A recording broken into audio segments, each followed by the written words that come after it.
You're standing in the pro shop. The brand new driver on the wall promises you 20 more yards. $600. Your hand is already reaching for your wallet. Stop for a second. I stood in that exact spot at a shop just outside Columbus, holding a driver that felt like it was made of moon rock, absolutely certain it would fix my slice and turn back the clock 10 years. It didn't. Not 1 yard. I spent 3 years and more money than I want to say out loud chasing those extra yards. 8 different drivers passed through my bag, and here's the thing nobody at that counter ever told me. Only 3 of those 8 actually added distance I could measure. The other 5 did nothing but lighten my wallet and feed a story that golfers have been repeating to each other for 30 years. The reason those 3 worked has nothing to do with the shiny paint or the space-age names. It comes down to a handful of physical laws that were written down and locked in place decades ago, laws that the marketing folks would rather you never learned. And by the time I get to the end of this, I'm going to hand you something I found buried in a report the game's own governing bodies published in February of 2020.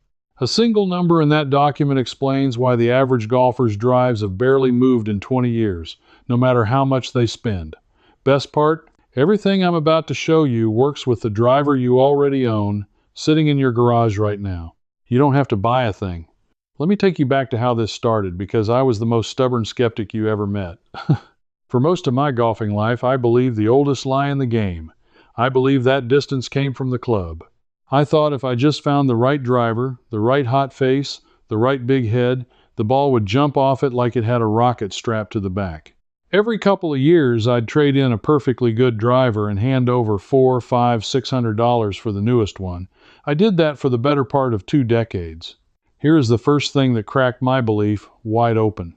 There is a legal limit on how far a golf ball can come off a driver face, a hard ceiling. It's not a suggestion, it's not a range. It's a fixed law of the game, and every driver sold by every major brand is built to sit right underneath it. The number is called the coefficient of restitution, and the limit is 0.830. In plain English, that measures the trampoline effect, how much energy the face gives back to the ball. Back in the late 1990s, driver faces got so springy that the game's rule makers stepped in. The United States Golf Association set that 0.830 ceiling, and to make it easier to test, they later measured it as something called characteristic time, capped at 239 microseconds. That's how long the ball stays welded to the face at impact. Now here's why that matters to your wallet.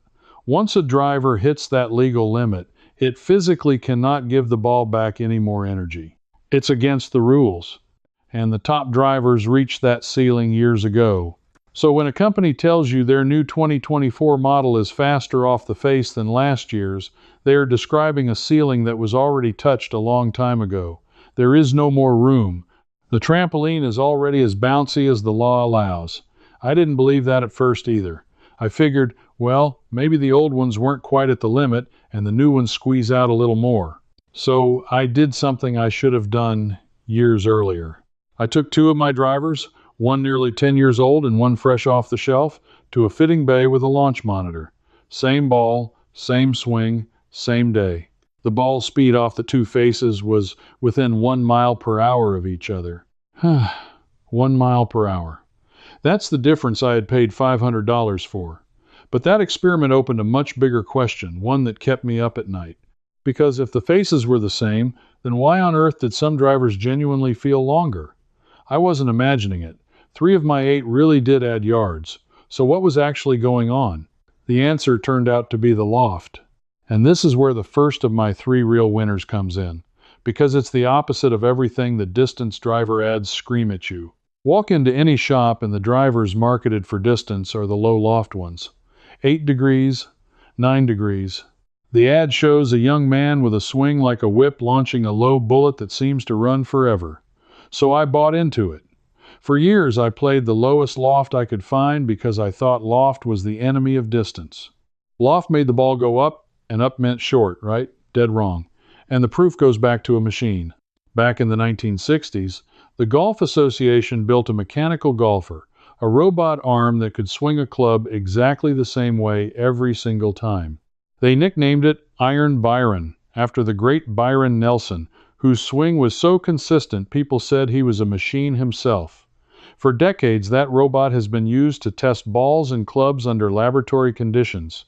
And what the robot proved, over thousands of repeated swings, is that for any given swing speed, there is an optimal launch angle and an optimal spin rate that produces maximum carry.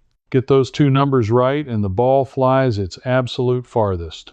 Here's the part that stunned me. For most everyday golfers, whose swing speed is somewhere between 80 and 95 miles an hour, that optimal launch angle is not low, it's high.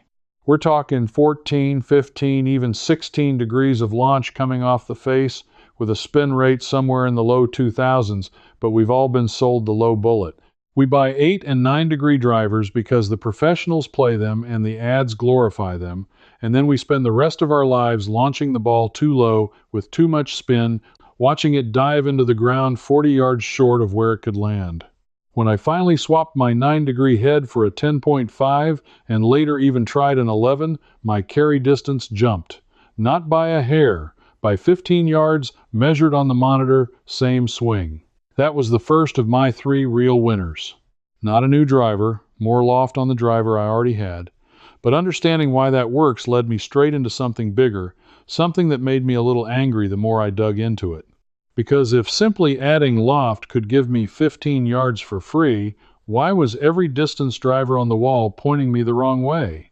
Let me answer that, but first I have to tell you about the second real winner, and it's the one that surprised me the most, because it isn't in the club head at all, it's the shaft. The long, thin stick nobody thinks about. For years I treated the shaft as a throwaway part. The head was the star. The shaft was just the handle that connected me to the head. That is exactly backwards. And here's the physics that turned my thinking around. Your distance comes overwhelmingly from one thing, club head speed. Roughly speaking, every single mile per hour of club head speed you can add is worth somewhere between 2 and 3 yards of carry. Add 5 miles per hour and you're talking real distance, the kind those ads promise. Now, how do you swing the head faster? You can build a better body, sure, and I'll get to that. But the simplest lever is the weight and the fit of the shaft. Most stock drivers come with a shaft that's a compromise, built to be sold to everybody. It's often heavier and stiffer than the average older golfer needs. And a shaft that's too heavy or too stiff for your swing acts like a brake. You cannot release it. You cannot get the speed. I found this out the hard way and then the good way. The heavy, stiff shaft in one of my distance drivers was actually costing me speed. When I finally put a lighter, softer flexing shaft into a driver, my clubhead speed climbed by about 4 miles an hour without me swinging any harder. That's roughly 10 more yards from nothing but a lighter stick. And this is where the story stops being just about golf and starts being about money. Because think about what's happening here. The two things that genuinely gave me distance, more loft and a lighter, properly fit shaft, are both nearly free. Loft you can adjust on most modern drivers with a little wrench that came in the box. A shaft costs a fraction of a new driver, and a good fitter will often let you test them for the price of a bucket of balls. Neither one requires the $600 purchase the shop wants you to make, so somebody, somewhere, would much rather you kept believing distance lives in a brand new head. Hold that thought, because it gets worse and it gets more interesting. Here's the third real winner, and then I'm going to show you the 5 that fooled me, so you never waste a dime on them. The third one is forgiveness, but not in the way the ads mean it.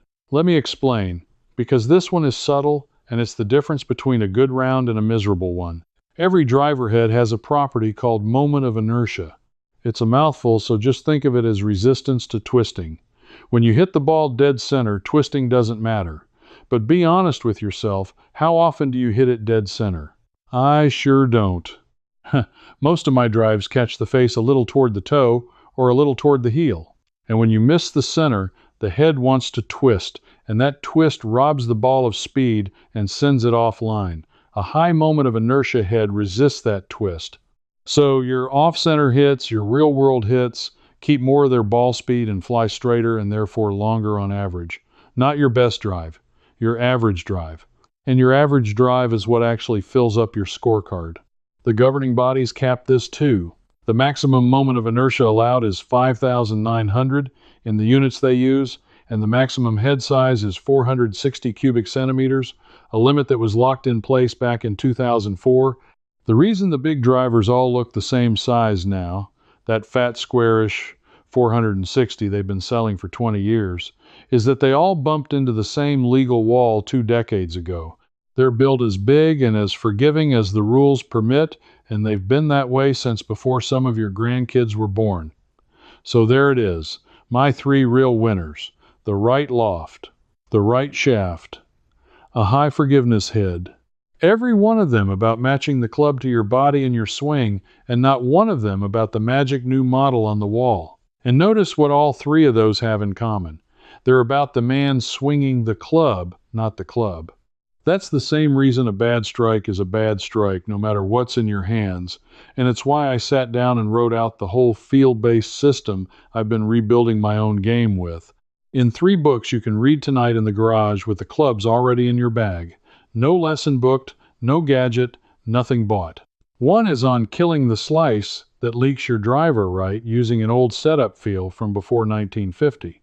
One is on getting 20 to 40 yards back off the tee after 50 without a new driver or a gym membership, and one is on ending fat and thin shots so your irons, wedges, and putts finally go where you look.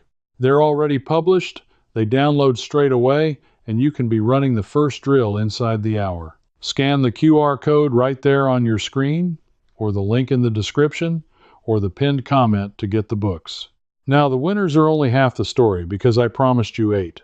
Now, let me tell you about the 5 that took my money and gave me nothing because I promised you 8, and knowing the duds is worth just as much as knowing the winners. The first dud was the longer shaft. I bought a driver with an extra long shaft because the theory sounds airtight. Longer lever, wider arc, faster head, more distance. In a laboratory with a robot, technically true. In my hands, and in yours, a disaster. The longer the shaft, the harder it is to hit the center of the face. And remember what we just learned. Miss the center, and you lose speed and direction. I gained maybe 1 mile per hour of theoretical speed and lost it all and then some by catching the ball off the toe half the time.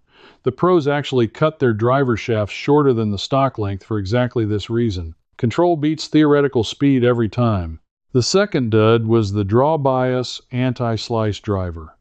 Now, if you have a wicked slice, some weighting can help a touch. I won't pretend otherwise. But I bought it as a distance driver, and a slice-correcting head does nothing to add distance to a decent drive. It just moves weight around to fight a fault. It was treating a symptom, and it cost me a fortune to do what a small swing change did for free. The third dud was the ultra-low spin distance head aimed at players like me. This is the cruelest trick of all, because it's the mirror image of the loft problem. They tell slower swingers to reduce spin to gain distance. But here's the truth from that same Iron Byron testing. If you swing under about 90 miles an hour, you actually need a healthy amount of spin to keep the ball in the air long enough to carry.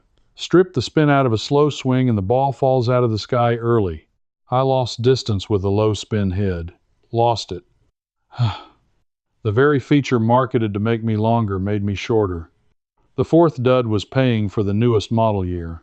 I already told you about my 1 mile per hour test, but let me put a real document behind it, because this is the part that made my jaw drop. In February of 2020, the United States Golf Association and the Royal and Ancient, the 2 bodies that write the rules of golf worldwide, jointly released something called the Distance Insights Report. They studied more than 100 years of distance data across the entire game, and buried in that report is the finding that for the average recreational golfer, driving distance has barely moved in the last 2 decades, even as billions of dollars of new drivers were sold. The gains you were promised, year after year, largely did not show up in real players' hands. Sit with that. The people who make the rules, who have no reason to lie, studied the whole history of the game and concluded that the average golfer isn't hitting it meaningfully farther than they were 20 years ago, no matter how many new drivers they bought. That's the wall I kept slamming into. That's the wall you've been slamming into too. The fifth dud, and this one embarrasses me the most, was the special premium paint and finish, the crown design that was supposed to help me aim, the sound engineering that was supposed to make it feel faster. Feel. That word does a lot of heavy lifting in golf advertising. A driver that sounds explosive at impact tricks your brain into thinking the ball went farther. The launch monitor doesn't care how it sounds. Mine went the same distance as the quiet old one. I paid for a sound effect. Now, I know exactly what some of you are thinking right about now. You're thinking, this is fine for the fellow who can drive to a fitting studio and spend an afternoon on a launch monitor, but I'm not doing all that. I've got a driver in the garage, I play twice a month with my buddies, and I'm not about to make a project out of it. This next part was made specifically for you because you don't need to spend $1 or drive anywhere to get most of what I'm describing tonight. Here's what you can do this weekend with the driver you already own and nothing else. First, find the little wrench. Almost every driver made in the last 15 years came with a small torque wrench and an adjustable hosel. That's the collar where the head meets the shaft. Most people used it once and threw it in a drawer. Dig it out. On the head or in the manual there's a chart showing you how to add loft. Turn your driver up by a degree and a half. If you've been playing a 9 or a 10, bump it toward 11 or 12. It takes 90 seconds. Then go hit a bucket of balls and watch what happens. For most slower and medium swingers, the ball will carry farther and stay in the air longer. It costs you nothing. If it's worse, turn it back. You've lost nothing but a few swings. Second, take a strip of cheap dry erase spray or even a light dusting of foot powder or baby powder and spray it across your driver face before you hit balls at the range. This is an old caddy and club fitter trick from long before launch monitors existed. Each ball leaves a mark exactly where it struck the face.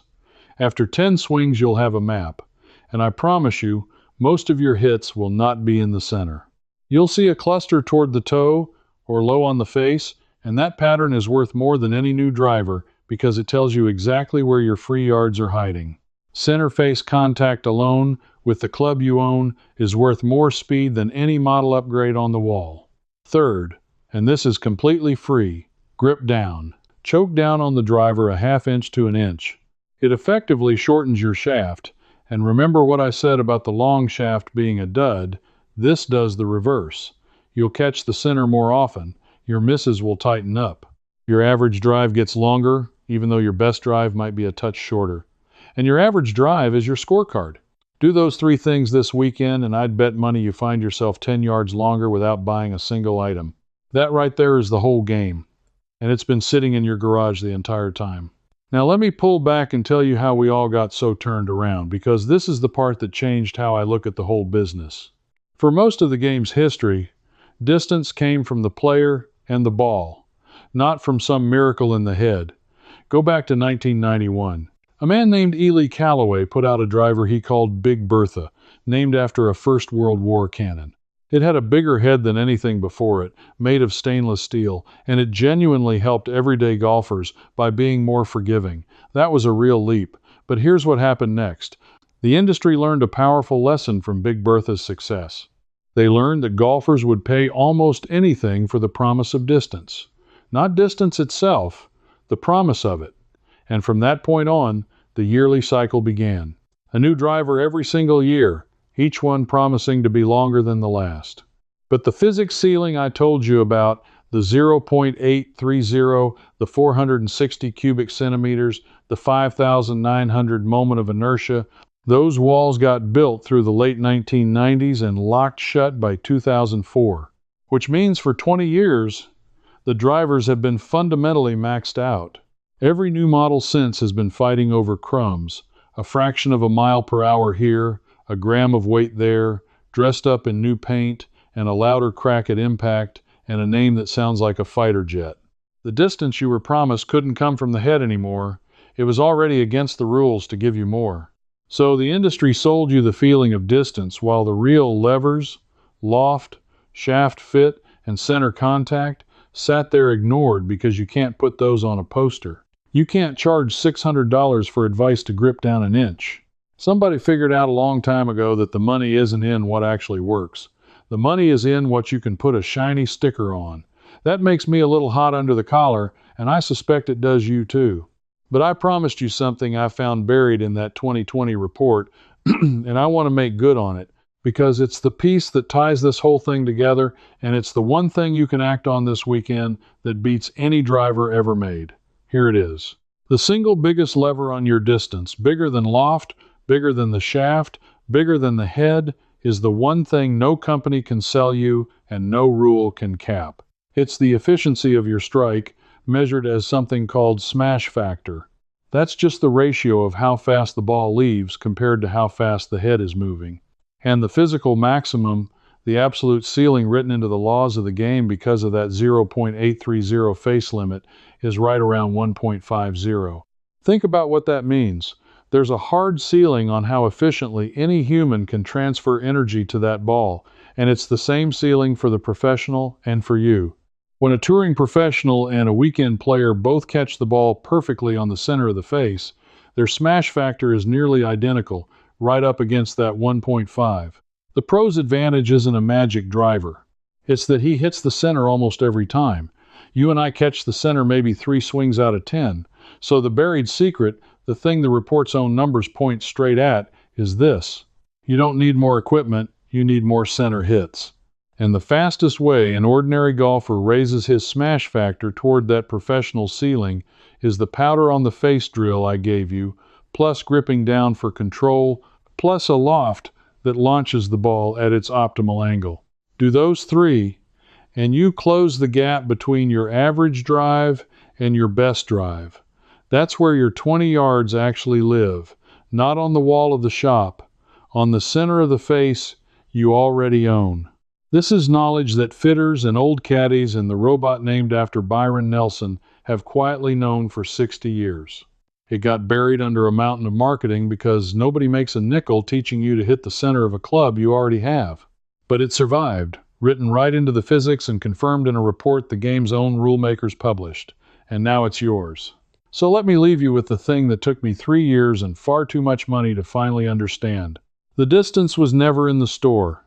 It was in my own 2 hands, and the club I already had the whole time, and every dollar I spent chasing it on a shelf was a dollar spent on a story instead of on the truth.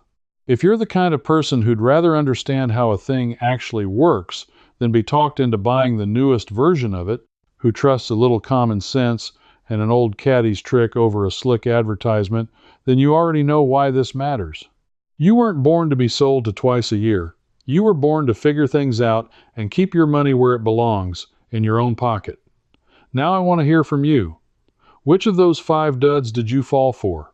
Was it the low loft distance driver, the extra long shaft, or did you, like me, pay good money for a driver that just sounded fast?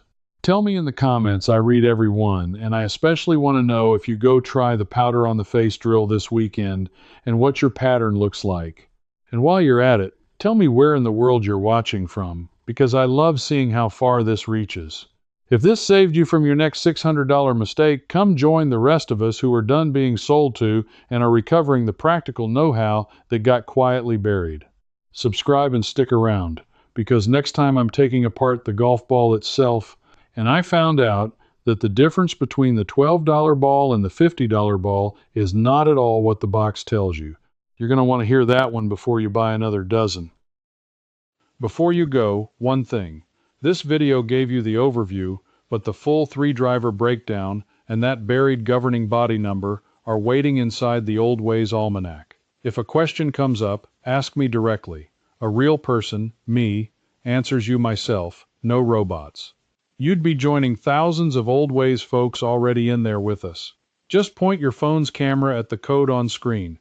Cancel anytime with 1 click, no risk. Come on in. Now, the right driver only takes you so far. Next, I'll show you one simple 2-second move that can add real distance to every drive, no new clubs needed. It's starting right here.